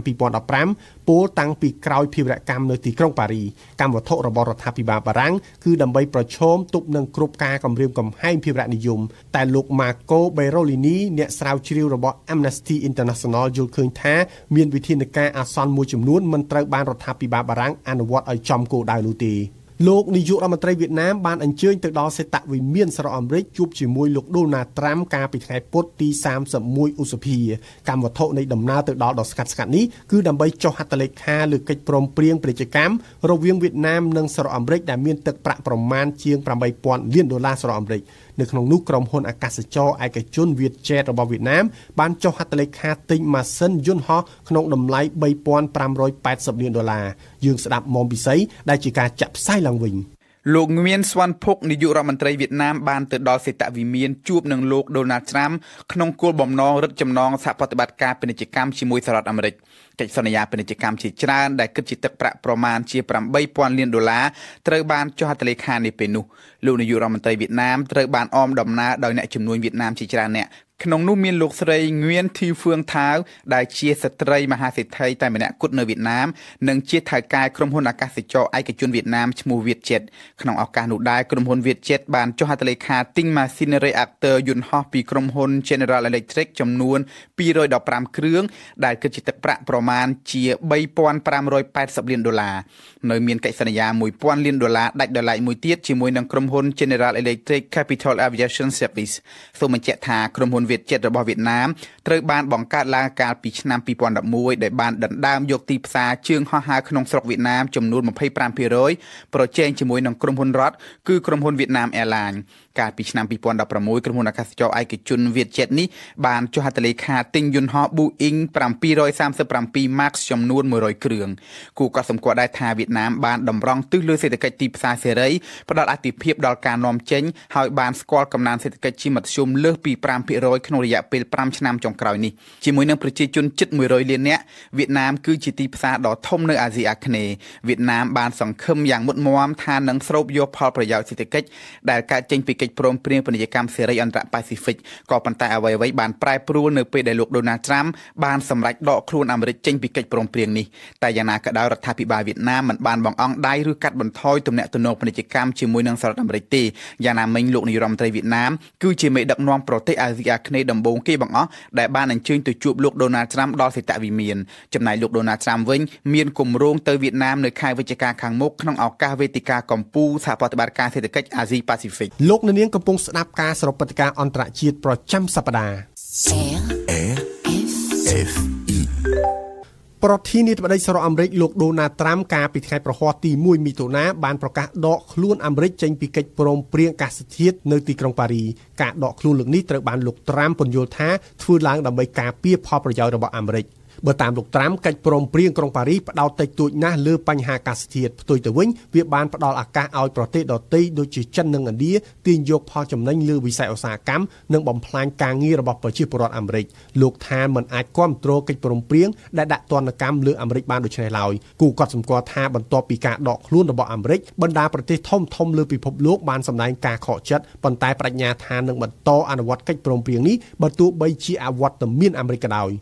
វិមានក្រំឡាំងនៅថ្ងៃសុក្រនេះបានចាត់ទុកទណ្ឌកម្មថ្មីពីទីក្រុង Washington ប្រឆាំងនឹងនីតិបុគ្គលឬរូបវ័ន្តបុគ្គលដែលផ្គត់ផ្គង់ដល់កម្មវិធីបំពាក់អាវុធកូរ៉េខាងជើងថាគួរឲ្យសោកស្ដាយដែលក្នុងចំណោមអ្នកជាប់ក្នុងទណ្ឌកម្មថ្មីនេះរបស់អាមេរិកមានទាំងក្រុមហ៊ុនរុស្ស៊ី2ផងនោះសូមស្ដាប់កៅឆាយារាយការណ៍ពីទីក្រុងមូស្គូដែលវិទ្យុយើងបានចាក់ផ្សាយកាលពីថ្ងៃសុក្រទណ្ឌកម្មថ្មីនេះវាជាការបន្តទៅនៃបន្ទាត់នយោបាយរបស់អតីតប្រធានាធិបតីអូបាម៉ាក្រៅពីក្តីសោកស្ដាយវាមិនញ៉ាំងឲ្យមានប្រតិកម្មអ្វីណាទេសម្ដីនេះរបស់អ្នកនាំពាក្យវិមានក្រឹមឡាំងលោក Dmitry Peskov ត្រូវបានលើកយកទៅផ្សាយដោយបណ្ដាទីភ្នាក់ងារព័ត៌មានរុស្ស៊ីថ្លែងក្នុងបរិវេណនៃវេទិកាសេដ្ឋកិច្ចអន្តរជាតិនៅក្រុងសាំងប៉េតេស្ប៊ូកលោក Peskov បន្ថែមថាទណ្ឌកម្មទាំងនេះជាកត្តាដែលបន្តជះចំហាយអវិជ្ជមានមកលើទំនាក់ទំនងទ្វេភាគីរុស្ស៊ីអាមេរិកសហរដ្ឋអាមេរិកបានប្រកាសល្ងាចថ្ងៃប្រហោះដាក់ទណ្ឌកម្មថ្មីប្រឆាំងសហគ្រាស6និងបុគ្គល3នាក់ជាចម្លើយតបនឹងការជួយជ្រោមជ្រែងកូរ៉េខាងជើងឲ្យបន្តបំពាក់អាវុធដែលបំផ្លាញរង្គាលប្រទេសដែលចេះតែរំលោភគ្មានឈប់លើសេចក្តីសម្រេចនានាចេញដោយក្រុមប្រឹក្សាសន្តិសុខអង្គការសហប្រជាជាតិខ្លឹមសារទណ្ឌកម្មអាមេរិកគឺខ្ទប់ទុករាល់កម្មសិទ្ធិនិងផលប្រយោជន៍របស់នីតិបុគ្គលនិងរូបវ័ន្តបុគ្គលដែលជាប់ក្នុងទណ្ឌកម្មនេះហើយហាមមិនឲ្យពលរដ្ឋអាមេរិករកស៊ីជាមួយពួកគេឡើយទណ្ឌកម្មអាមេរិកតម្រង់ប្រឆាំងជាអាតក្រុមហ៊ុនរុស្ស៊ី2គឺសហគ្រាសអាកឌីសបៀរិញនិងក្រុមហ៊ុនប្រេងរុស្ស៊ី Independent Petroleum Company ដែលបានលក់ផលិតផលប្រេងក្នុងតម្លៃ$1 លានទៅឲ្យកូរ៉េខាងជើងទន្ទឹមនេះសហរដ្ឋអាមេរិកកំពុងអន្តងបណ្ដាប្រទេសដៃគូខ្លួនក្នុងក្រុមប្រឹក្សាសន្តិសុខអង្គការសហប្រជាជាតិហើយចរចាជាមួយចិនឲ្យគាំទ្រដល់ពង្រៀងនៃក្តីសម្រេចរបស់ខ្លួនឆ្ពោះទៅដាក់ទណ្ឌកម្មថ្មីទៀតទល់នឹងកូរ៉េខាងជើងដែលមិនព្រមបោះបង់កម្មវិធីនុយក្លេអ៊ែរនិងការបាញ់សាកល្បងកាំជ្រួចមីស៊ីលអត្ថបទនៃសេចក្តីសម្រេចនេះដែលទទួលការចរចាជាមួយចិនត្រូវដាក់ជូនក្រុមប្រឹក្សាសន្តិសុខថ្ងៃសុក្រនេះដើម្បីធ្វើការបោះឆ្នោតអង្គការសហប្រជាជាតិឆ្នាំមុនបានអនុម័តសេចក្តីសម្រេច2ដើម្បីរឹតបន្តឹងទណ្ឌកម្មសេដ្ឋកិច្ចប្រឆាំងកូរ៉េខាងជើងដែលស្ថិតនៅស្រាប់ទៅហើយក្រុមគំនិតទណ្ឌកម្មជាប់គ្នាចំនួន6គិតតាំងពីប្រទេសនេះបានបំផ្ទុះគ្រឿងនុយក្លេអ៊ែរលើកដំបូងក្នុងឆ្នាំ2006កម្មវិធីនេះសហការឧបត្ថម្ភដោយកែមប្រូប៊ីយ៉ូទិកជាផលិតផលធម្មជាតិ 100% មានប្រសិទ្ធភាពខ្ពស់ដល់សុខភាពដូចជាជួយសម្រួលដល់ការរំលាយអាហារបំបាត់ stress ធ្វើឲ្យពិសាបាយបានសម្រានលក់ស្រួលនិងបំបាត់ការឈឺសន្លាក់កែមប្រូប៊ីយ៉ូទិកជាផលិតផល PPM និង Confirel ដែលចែកចាយដោយក្រុមហ៊ុន DKSH សាកលវិទ្យាល័យឯកទេសនៅកម្ពុជា CUS សិក្សាដើម្បីគុណភាពសិក្សាដើម្បីសមត្ថភាពវិជ្ជាជីវៈសិក្សានៅ CUS Sinvenju ជាក្រុមហ៊ុនផលិតកាហ្វេធម្មជាតិតែមួយគត់គាំទ្រដោយភ្ញៀវជាតិនិងអន្តរជាតិគ្រឹះស្ថានមីក្រូហិរញ្ញវត្ថុ LOLC ដើម្បីគំនិតរីកចម្រើននិងសាកលវិទ្យាល័យអន្តរទ្វីបអាមេរិក AIS ជាសាលាចំណេះទូទៅខ្មែរដែលផ្ដោតទៅលើគុណភាពវិន័យនិងសេវាកម្ម AIS សាខាម៉ៅសេតុងសាខាទួលគោកនិងសាខាចាក់អង្រែព្រឹត្តិការណ៍កម្ពុជាប្រចាំថ្ងៃគណៈកម្មាធិការជាតិរៀបចំការបោះឆ្នោតបានត្រៀមខ្លួនរៀបរយហើយសម្រាប់បម្រើឲ្យការបោះឆ្នោតនៅថ្ងៃអាទិត្យនេះចំណែកឯក្រុមអង្គការសង្គមស៊ីវិលដែលមានអ្នកសង្កេតការណ៍ជាច្រើនក៏បានត្រៀមលក្ខណៈគ្រប់គ្រាន់ហើយដែរក៏ប៉ុន្តែសួរថាតើពួកគេបានត្រៀមអ្វីខ្លះហើយនឹងគ្រោងធ្វើសកម្មភាពសង្កេតការណ៍យ៉ាងដូចម្តេចសូមអញ្ជើញស្ដាប់សេចក្តីរាយការណ៍ដែលរៀបចំឡើងដោយហេងឧត្តមគណៈកម្មាធិការជាតិរៀបចំការបោះឆ្នោតបានត្រៀមខ្លួនរៀបរយហើយសម្រាប់បម្រើឲ្យការបោះឆ្នោតនេះគឺជាការបញ្ជាក់របស់បណ្ឌិតហំពុធាអ្នកនាំពាក្យកោជប99%ហើយដែលកោជបបានរៀបចំណាហើយការិយាល័យបោះឆ្នោតចំនួន 22,148 ហ្នឹងគឺបានបណ្ដុះបណ្ដាលមន្ត្រីបម្រើការងារនៅទីនោះរួចហើយសម្ភារៈក៏ ទៅដល់អស់ហើយมันមានអ្វីជាការរំខាននិងជាផលប៉ះពាល់តទៅទៀតទេបាទទីទាំងប្រទេសយើងអាចនិយាយបានថា99%ហើយដែលកោជបបានរៀបចំការិយាល័យបោះឆ្នោតហើយនឹងមានការជួលដំណឹងសម្រាប់ប្រជាពលរដ្ឋដែលមានការពាក់ព័ន្ធទៅនឹងការិយាល័យអស់ទាំងហ្នឹងបាទនាយកប្រតិបត្តិរបស់គណៈកម្មាធិការអព្យាក្រឹតនិងយុត្តិធម៌ដើម្បីការបោះឆ្នោតដោយសេរីនិងត្រឹមត្រូវនៅកម្ពុជាដែលហៅកាត់ថាអង្គការ Netflix លោកសំគុណធីមីបានសង្កេតមើលឃើញថាកោជបបានត្រៀមខ្លួនបានប្រសើរយើងបានតំណែងហើយយើងបានទទួលសបាយការពី2ថ្ងៃមុនពីកោជបយើងបានសាកសួរកោជបបានរំលឹកថាសម្ភារៈបោះឆ្នោតបានបញ្ជូនទៅដល់សិទ្ធិគណៈកម្មការគុំលេខបការបោះឆ្នោតរួចរាល់ 100% ការងារដែលទៅសម្ភារៈបរិក្ខារគឺមិនមានបញ្ហាអីទេទូទាំងប្រទេសគ្រប់ការិយាល័យទាំងអស់អង្គការដំណាភៀបកម្ពុជាដែលបានដាក់អ្នកសង្កេតការប្រមាណជាង 1200 នាក់ក៏មើលឃើញពីការខំប្រឹងប្រែងយ៉ាងខ្លាំងនៅក្នុងការត្រៀមខ្លួនរបស់កោជបលោកព្រៀបកលបញ្ជាក់យើងសង្កេតឃើញថាកោជបបានខិតខំប្រឹងប្រែងយ៉ាងខ្លាំងក្នុងការបង្កើតឲ្យមាននៅការិយាល័យខ្លះមាននៅក្នុងសាលារៀនកន្លែងខ្លះទៀតមាននៅចិត្តទីវត្តហើយនឹងមានកន្លែងខ្លះទៀតយើងឃើញមានការសាងសង់ជាស្តង់ជាប់នៅនឹងផ្លូវតាមបណ្ដោយផ្លូវដូច្នេះខិតខំប្រឹងប្រែងក្នុងការបង្កើតឲ្យមានភាពងាយស្រួលក្នុងការបង្កលក្ខណៈឲ្យពលរដ្ឋបានបោះឆ្នោតងាយស្រួលដូច្នេះយើងឃើញថាទស្សនវិជ្ជានេះគឺជារូបភាពវិជ្ជមានមួយដែលយើងមើលឃើញហើយយើងសង្ឃឹមថាអាកាសធាតុនឹងអំណោយផលសម្រាប់ថ្ងៃស្អែកនេះបើសិនជាមេឃមិនអំណោយផលដោយសារមានភ្លៀងនោះខ្ញុំគិតថានឹងជួបការលំបាកខ្លះប៉ុន្តែយើងសង្ឃឹមថាអាកាសធាតុនឹងល្អតើតើនឹងការពារសន្តិសុខយើងក៏ឃើញថាគណៈកម្មការដែលទទួលខុសត្រូវផ្នែកសន្តិសុខហ្នឹងក៏គាត់បំពេញតួនាទីរបស់គាត់យ៉ាងសកម្មដែរនៅក្នុងការរៀបចំការពារសន្តិសុខតាំងពីការដឹកជញ្ជូនសម្ភារៈបោះឆ្នោតក៏ដូចជាការពារនៅកន្លែងដែលរៀបចំឲ្យមានការបោះឆ្នោតកាយឡៃបោះឆ្នោតជាដើមដូច្នេះមកដល់ពេលនេះយើងមិនសង្កេតឃើញនៅអ្វីដែលគួរឲ្យព្រួយបារម្ភទេបាទគណៈកម្មាធិការជាតិរៀបចំការបោះឆ្នោតនិងអាជ្ញាធរខាងសន្តិសុខសណ្ដាប់ធ្នាប់ក៏បានប្រុងប្រៀបរៀបចំខ្លួនសពគ្រប់ហើយចុះចំណែកក្រុមអង្គការសង្គមស៊ីវិលវិញលោកសំគុណធីមីបានប្រាប់ពីការត្រៀមខ្លួនរបស់អង្គការ Netflix ដែលបានដាក់អ្នកសង្កេតការជាង 1000 នាក់យើងចាប់ផ្ដើមពង្រីកអ្នកសង្កេតការរយៈពេលខ្លីរួមទាំងអ្នកសង្កេតការចល័តជាមួយគ្នាដើម្បីឃ្លាំមើលតាមបណ្ដាការិយាល័យបោះឆ្នោតដែលយើងបានដៅទុកហើយដែលបានពង្រីកពេលនេះយើងត្រៀមរួចស្រេចហើយអ្នកសង្កេតការយើងទាំងចល័តទាំងនៅតាមបណ្ដាការិយាល័យបោះឆ្នោតណាបាទត្រៀមរួចស្រេចហើយហើយវគ្គបណ្ដុះបណ្ដាលក៏យើងបានធ្វើយើងត្រៀមលក្ខណៈរួចស្រេចចាប់ផ្ដើមប្រតិបត្តិការសង្កេតការតែម្ដងតើអង្គការ Netflix មានអ្នកសង្កេតការផ្ទាល់ខ្លួនឬក៏ត្រូវបញ្ចូលជាមួយខាងបន្ទប់ស្ថានភាពដែរបាទយើងបញ្ចូលគ្នាជាមួយបន្ទប់ស្ថានភាពសម្រាប់ Netflix ភ្នំពេញនិងខេត្តស្ទឹងត្រែងនិងខេត្តកំពត3ខេត្តដែលទទួលបន្ទប់ហ្នឹងបាទមជ្ឈមណ្ឌលប្រជាពលរដ្ឋដើម្បីអភិវឌ្ឍនិងសន្តិភាព PDP មានអ្នកសង្កេតការប្រមាណជាង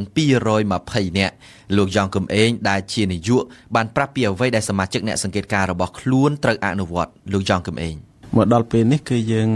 បន្ទប់ស្ថានភាពហ្នឹងដែលយើងមានអង្គការ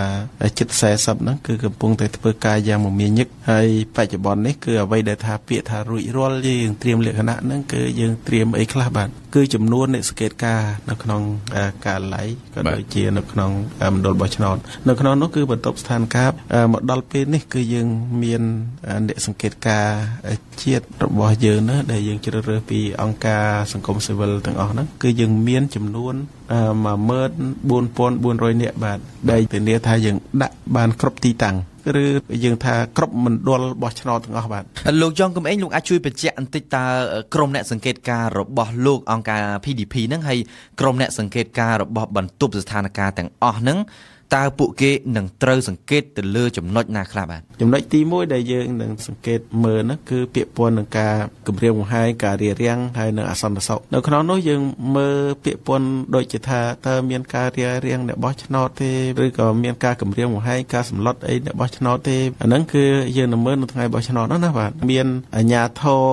រឬក៏មន្ត្រីស្លៀកពាក់សម្លៀកបំពាក់កងកម្លាំងប្រដាប់អាវុធអីមកក្បែរការិយាល័យដែលកន្លែងដែលគេហាមឃាត់ហ្នឹងទេគឺយើងនឹងមើលជំវិញបញ្ហាហ្នឹងជាមួយគ្នានោះគឺយើងនឹងមើលផងដែរថាមានការទិញអ្នកបោះឆ្នោតមិនអោយទៅបោះឆ្នោតទេហូហែបាទហើយនឹងដែលធ្វើឲ្យគាត់បាត់សិទ្ធិរបស់គាត់ហើយនឹង ពាក្យពន្ធនឹងយើងមើលទៅលើនីតិវិធីគោចបការអនុវត្តតាមនីតិវិធីរបស់គោចបថាតើមានការអនុវត្តត្រឹមត្រូវទេបាទតាំងពីបើកការឡៃនៅម៉ោង7តើម៉ោង7ព្រឹកនោះបានបើកការឡៃនឹងទេបាទហើយការបិទការឡៃនឹងបានបិទត្រឹមម៉ោង3ទេឬក៏បិទក្រោយនឹងបាទក្នុងពេលដំណើរការនៃការបោះឆ្នោតនឹងតើពេលដែលគេបោះហើយមានឲ្យគេយកលក់ដៃទេបាទអញ្ចឹងណាបាទហើយថាមានសញ្ញេទៀតឥឡូវថាមានសញ្ញេអីទៀតទេបាទយើងមើលទៅលើនីតិវិធីអស់ហ្នឹងហើយក៏យើងក៏មើលថាពាក្យពន្ធនឹងហេបឆ្នោតនឹងបានបង្ហាញគេថានៅក្នុងហេបឆ្នោតនឹងអត់មានអីទេបន្ទប់សម្ងាត់នឹងពិតសម្ងាត់មែនអត់បាទយើងមើលជុំវិញបញ្ហាហ្នឹងហើយនឹង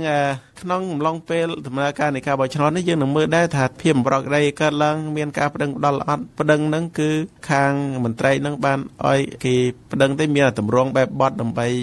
ឲ្យគេ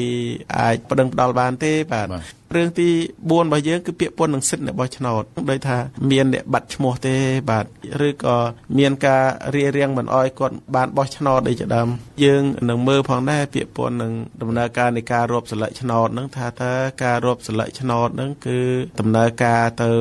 តាមនីតិវិធីរបស់គោចបទេថែមពីនេះបណ្ឌិតហងពុធាអ្នកនាំពាក្យគោចប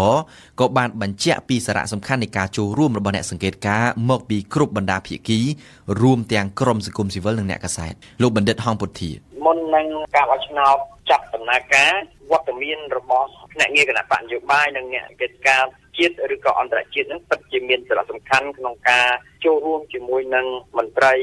រៀបចំការបោះឆ្នោតតាមការិយាល័យដែលក្នុងនោះមន្ត្រីរៀបចំនឹងបង្ហាញអំពីស្លឹកឆ្នោតដែលទទួលបានហើយនឹងធ្វើការរាប់ជាសន្លឹកដើម្បីឲ្យដឹងថាចំនួនស្លឹកឆ្នោតនៃការិយាល័យនោះមានប៉ុន្មានហើយអាចនឹងនៅសល់ប៉ុន្មានអញ្ចឹងក្រោយពីការបោះឆ្នោតហើយស្លឹកឆ្នោតដែលនៅសល់នោះឯងគឺត្រូវកំទេចភ្លាមគឺយកកត្រៃមកកាន់ធ្វើឲ្យខូចឬក៏យកប្រដាប់ចោះទៅចោះដើម្បីឲ្យខ្លាយទៅជាស្លឹកឆ្នោតហ្នឹងมันអាចប្រកាសបាននៅមុខគណៈបកនយោបាយទាំងអស់ហើយនឹងអ្នកស្ថិតការផងដែរបាទរីឯនាយកប្រតិបត្តិរបស់អង្គការដំណាភៀបកម្ពុជាលោកព្រៀបកុលបានបញ្ជាក់ពីការត្រៀមខ្លួននិងអ្វីដែលអ្នកសង្កេតការណ៍របស់ខ្លួនត្រូវធ្វើលោកព្រៀបកុលមកដល់ពេលនេះយើងបានត្រៀមលក្ខណៈរួចរាល់ជាស្រេចជាស្ថាពរហើយទាំងអ្នកសង្កេតការណ៍ដែលឈរជើងនៅគ្រប់ទីតាំងគោលដៅរបស់យើងទូទាំង25ខេត្តនិងរាជធានីហើយនឹងទីស្នាក់ការឬក៏មជ្ឈមណ្ឌលទិន្នន័យដែលយើងមានអ្នកធ្វើការចំនួន70នាក់សម្រាប់ទទួលនិងបូកសរុបលទ្ធផលនៅរាជធានីភ្នំពេញយើងបានត្រៀមរួចរាល់ទាំងមួយសប្តាហ៍មុនរួចទៅហើយបាទលោកព្រៀបកុលរបៀបសង្កេតការនៃអ្នកសង្កេតការរបស់អង្គការដំណាភៀបកម្ពុជានឹងខុសពីរបៀបសង្កេតការនៃអ្នកសង្កេតការនៃអង្គការដទៃនឹងដែរឬទេហើយបើសិនជាខុសគ្នានឹងខុសត្រង់ណាទៅបាទពិតជាខុសគ្នាដោយសារយើងសង្កេតការតាមលក្ខណៈទំនើបបន្តិចក្នុងន័យនេះយើងហៅថាការសង្កេតការតាមបែបសំណាក់វិទ្យាសាស្ត្រស្ថិតិឬក៏ជាភាសាអង់គ្លេសថា sample based observation SBO ជាអក្សរកាត់អញ្ចឹង SBO នេះគឺជាលក្ខណៈឬក៏មធ្យោបាយនៃការសង្កេតការបោះឆ្នោតតាមបែបវិទ្យាសាស្ត្រទំនើបដោយប្រើប្រាស់នៃវិទ្យាសាស្ត្រស្ថិតិក្នុងការជ្រើសរើសការិយាល័យទូទាំងប្រទេសកម្ពុជាតាមសំណាក់នៃតំណាងនៅក្នុងទូទាំងប្រទេសយើងតែម្ដងមានន័យថាយើងជ្រើសរើសការិយាល័យបោះឆ្នោតដែលត្រូវសង្កេតការណ៍ហ្នឹងផ្អែកទៅលើការជ្រើសរើសសំណាក់គំរូដែលតំណាងឲ្យលក្ខណៈថ្នាក់ជាតិអញ្ចឹងក្នុងរូបមន្តវិទ្យាសាស្ត្រស្ថិតិនេះគេបានជ្រើសរើសតាមលក្ខណៈវិទ្យាសាស្ត្រឧទាហរណ៍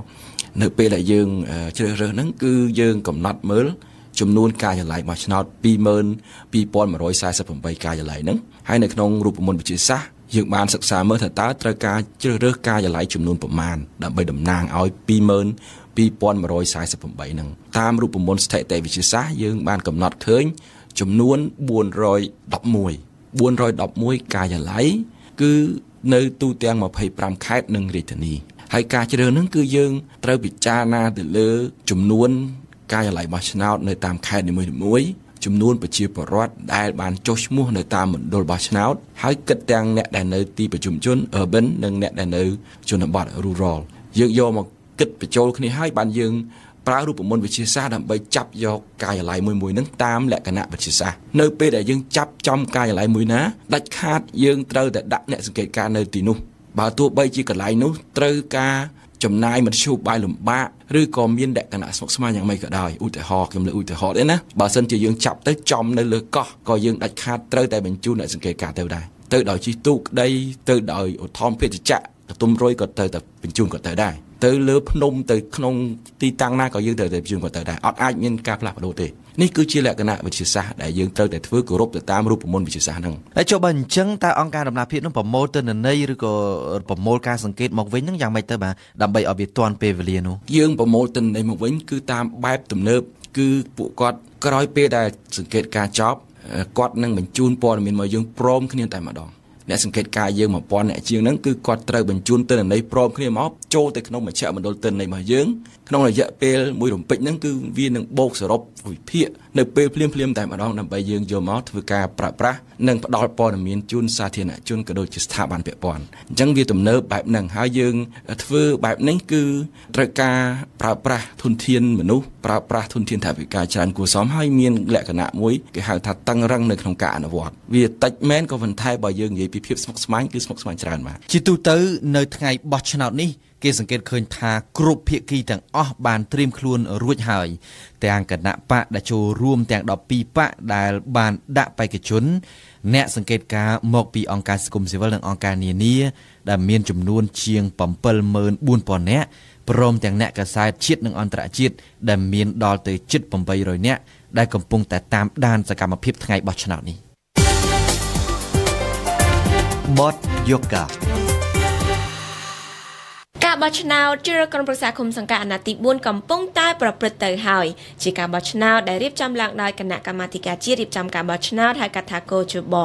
មុនការបោះឆ្នោតនេះមកដល់កោជបបានប្រាប់អំពីរបៀបបោះឆ្នោតនិងទួនាទីភារកិច្ចរបស់ក្រុមប្រឹក្សាឃុំសង្កាត់ចំណែកឯព្រះមហាក្សត្របានអំពីវនីឲ្យពលរដ្ឋទៅបោះឆ្នោតគ្រប់គ្នាតាមសតិសម្បញ្ញញ្ញៈតទៅនេះសូមអញ្ជើញស្ដាប់បទយការបស់អឹមណាវិននៅសល់តែប៉ុន្មានម៉ោងទៀតប៉ុណ្ណោះការិយាល័យបោះឆ្នោតជ្រើសរើសក្រុមប្រឹក្សាឃុំសង្កាត់នៅទូទាំងប្រទេសកម្ពុជានឹងបើកទ្វារពលរដ្ឋខ្មែរប្រមាណជាង7លាននាក់នឹងចេញទៅបោះឆ្នោតជ្រើសរើសមេដឹកនាំឃុំសង្កាត់របស់ខ្លួនតើលោកអ្នកបានយល់ដឹងច្បាស់ហើយឬនៅ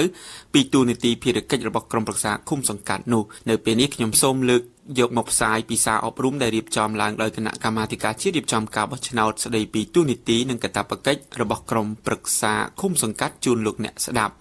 នេះជាសារអប់រំដែលផលិតឡើងដោយគណៈកម្មាធិការជាតិរៀបចំការបោះឆ្នោតជាសារអប់រំវីដេអូបែបគំនូរជីវចលក្រុមប្រឹក្សាឃុំសង្កាត់គឺជាអង្គការតំណាងប្រជាពលរដ្ឋដែលត្រូវជ្រើសរើសឡើងតាមការបោះឆ្នោតដោយប្រជាពលរដ្ឋនៃឃុំសង្កាត់របស់ខ្លួនហើយមានបេសកកម្មបម្រើផលប្រយោជន៍ទូទៅក្នុងឃុំសង្កាត់នោះក្រុមប្រឹក្សាឃុំសង្កាត់មានអាណត្តិ5ឆ្នាំនិងមានសមាជិកពី5ទៅ11រូបផ្អែកតាមប្រជាសាស្ត្រនិងភូមិសាស្ត្រឃុំសង្កាត់នោះចំនួនអាសនៈនៃក្រុមប្រឹក្សាឃុំសង្កាត់ត្រូវបានបែងចែកទៅតាមបញ្ជីបេក្ខជនរបស់គណៈបកនយោបាយដែលទទួលបានសម្លេងឆ្នោតច្រើនជាងគេដែលធ្វើឡើងតាមប្រព័ន្ធសមាមាត្រសមាជិកក្រុមប្រឹក្សាឃុំសង្កាត់រួមមានមេឃុំឬចៅសង្កាត់1រូបជំនួយការ2រូបគឺជំទប់ទី1ឬចៅសង្កាត់រងទី1 1រូបនិងជំទប់ទី2ឬចៅសង្កាត់រងទី2 1រូបអាសនៈដែលនៅសេសសល់គឺជាសមាជិកសារអប់រំនេះបាននិយាយពីទូនីតិរបស់ក្រុមប្រឹក្សាឃុំសង្កាត់ថាក្រុមប្រឹក្សាឃុំសង្កាត់មានទូនីតិធានាសន្តិសុខនិងសណ្ដាប់ធ្នាប់សាធារណៈជំរុញកិច្ចអភិវឌ្ឍសេដ្ឋកិច្ចសង្គមគិច្ចនិងលើកកម្ពស់ជីវភាពរស់នៅរបស់ប្រជាពលរដ្ឋការពារនិងថែរក្សាបរិស្ថានធនធានធម្មជាតិវប្បធម៌និងបេតិកភណ្ឌជាតិសម្របសម្រួលបញ្ហានិងវិវាទរបស់ប្រជាពលរដ្ឋបំពេញកិច្ចការជាទូទៅដើម្បីឆ្លើយតបនឹងសេចក្តីត្រូវការរបស់ប្រជាពលរដ្ឋហើយក៏មានតួនាទីរៀបចំអនុម័តនិងអនុវត្តនៅផែនការអភិវឌ្ឍឃុំសង្កាត់របស់ខ្លួនហើយត្រូវកំណត់នៅវិធីសាស្ត្រនិងមធ្យោបាយនានាដើម្បីឲ្យមានការចូលរួមពីប្រជាពលរដ្ឋក្នុងឃុំសង្កាត់របស់ខ្លួនផងដែរម្យ៉ាងវិញទៀតក្រុមប្រឹក្សាឃុំសង្កាត់ក៏ត្រូវរៀបចំជ្រើសរើសឲ្យមានមេភូមិម្នាក់សម្រាប់ភូមិនីមួយៗចំណុះឃុំសង្កាត់របស់ខ្លួនផងដែរជាមួយគ្នានេះគណៈកម្មាធិការជាតិរៀបចំការបោះឆ្នោតក៏បានឲ្យយើងដឹងពីវិស័យមួយចំនួនដែលអំណាចឃុំសង្កាត់មិនអាចសម្រេចបានរួមមានក្រុមប្រឹក្សាឃុំសង្កាត់គ្មានអំណាចសម្រេចលើវិស័យដូចជាប្រៃឈើប្រេសនីនិងទូរគមនាគមន៍ការពារប្រទេសសន្តិសុខជាតិរូបិយវត្ថុនយោបាយក្រៅប្រទេសគោលនយោបាយសារពើពន្ទី នៅថ្ងៃទី4ខែមិថុនានេះការបោះឆ្នោតជ្រើសរើសក្រុមប្រឹក្សាឃុំសង្កាត់នឹងដំណើរការចាប់ពីម៉ោង 7 ព្រឹកទៅជាដំណើរការបោះឆ្នោតដែលរៀបចំឡើងដោយគណៈកម្មាធិការជាតិរៀបចំការបោះឆ្នោតដែលហៅកាត់ថាគាវជើបក៏បានផលិតវីដេអូគំនូរជីវចលស្ដីពីការបោះឆ្នោតនេះដែរតើនៅពេលទៅដល់ការិយាល័យបោះឆ្នោតលោកអ្នកត្រូវធ្វើអ្វីខ្លះយើងស្ដាប់ការបង្ហាញរបស់គាវជើបដូចតទៅពេលចូលទៅកាន់ការិយាល័យបោះឆ្នោតអ្នកត្រូវបង្ហាញអត្តសញ្ញាណប័ណ្ណសញ្ជាតិខ្មែរឬឯកសារបញ្ជាក់អត្តសញ្ញាណបម្រើឲ្យការបោះឆ្នោតទៅកាន់មន្ត្រីបោះឆ្នោតហើយគាត់នឹងគូសធីកលើប្រអប់លេខរៀងនៃបញ្ជីបោះឆ្នោតហើយអ្នកក៏ត្រូវគូសធីកលើបញ្ជីបោះឆ្នោតត្រង់ចន្លោះទំនេរនៃឈ្មោះរបស់អ្នកផងដែរបន្ទាប់មកអ្នកនឹងទទួលបានសន្លឹកឆ្នោតមួយសន្លឹកហើយអ្នកត្រូវដើរទៅកាន់បន្ទប់សម្ងាត់គូសសញ្ញាគាំទ្រគណៈបកនយោបាយដែលអ្នកពេញចិត្តរួចបတ်សន្លឹកឆ្នោតតាមផ្នត់ដើមបន្ទាប់មកត្រូវសោកសន្លឹកឆ្នោតដោយខ្លួនឯងទៅក្នុងហឹបឆ្នោតរួចឲ្យមន្ត្រីបោះឆ្នោតជ្រលក់ម្រាមដៃរបស់អ្នកចូលទៅក្នុងទឹកខ្មៅលុបបញ្ជ្រះហើយចេញពីការិយាល័យបោះឆ្នោត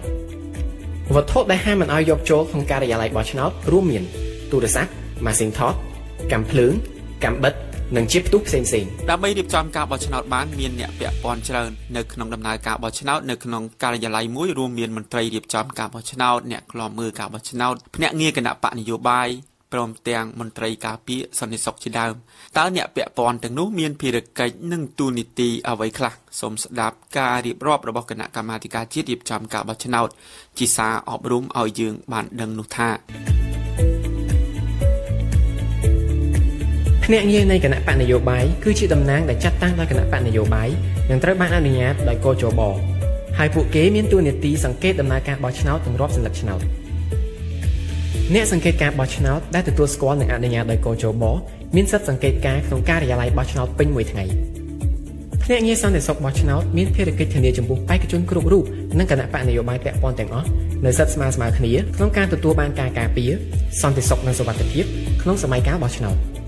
ក្នុងថ្ងៃបោះឆ្នោតគណៈកម្មការការិយាល័យរៀបចំការបោះឆ្នោតនិងរាប់សន្លឹកឆ្នោតមានភារកិច្ចចាត់ចែងនិងគ្រប់គ្រងនៅកិច្ចការប្រតិបត្តិការបោះឆ្នោតនិងរាប់សន្លឹកឆ្នោតធានាថារាល់កំណត់ហេតុនិងទម្រង់បែបបទបោះឆ្នោតទាំងអស់ត្រូវបានចុះហត្ថលេខាត្រឹមត្រូវហើយអញ្ជើញភ្នាក់ងារនៃគណៈបកនយោបាយចុះហត្ថលេខាជាសាក្សីនិងធានាថាកំណត់ហេតុនៃការរាប់សន្លឹកឆ្នោតត្រូវបានប្រគល់ជូនភ្នាក់ងារនយោបាយដែលមានវត្តមានគួរកត់សម្គាល់ថាមន្ត្រីរាជការស៊ីវិលនិងអាជ្ញាធរដែនដី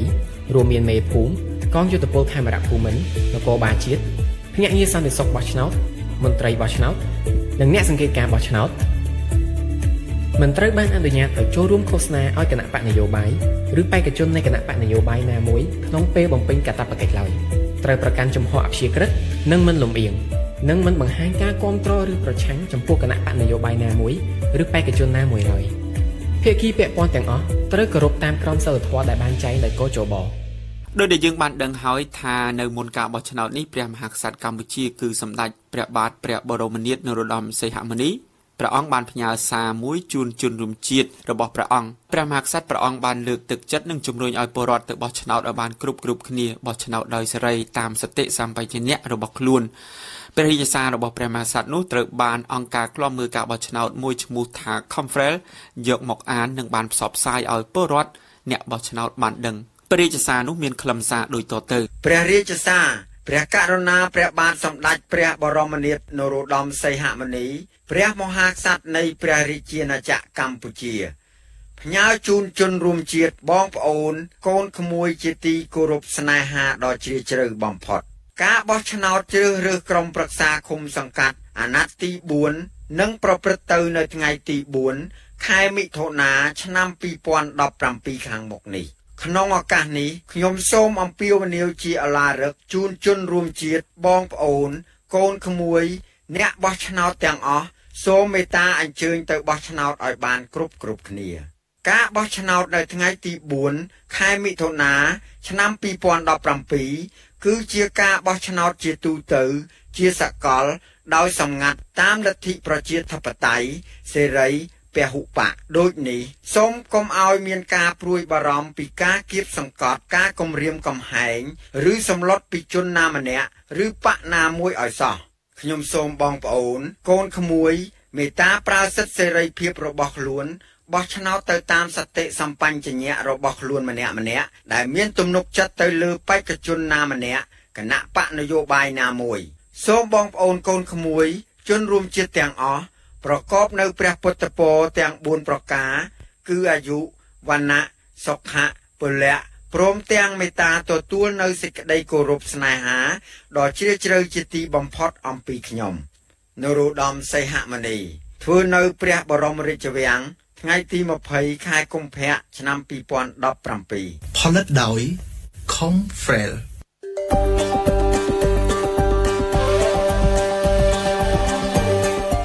វិទ្យុបារាំងអន្តរជាតិ RFI 24ម៉ោងក្នុងមួយថ្ងៃផ្សាយជាភាសាខ្មែរពីម៉ោង 7 ព្រឹកដល់ម៉ោង 8 យប់និងផ្សាយជាភាសាបារាំងពីម៉ោង 8 យប់ដល់ម៉ោង 7 ភ្លឺ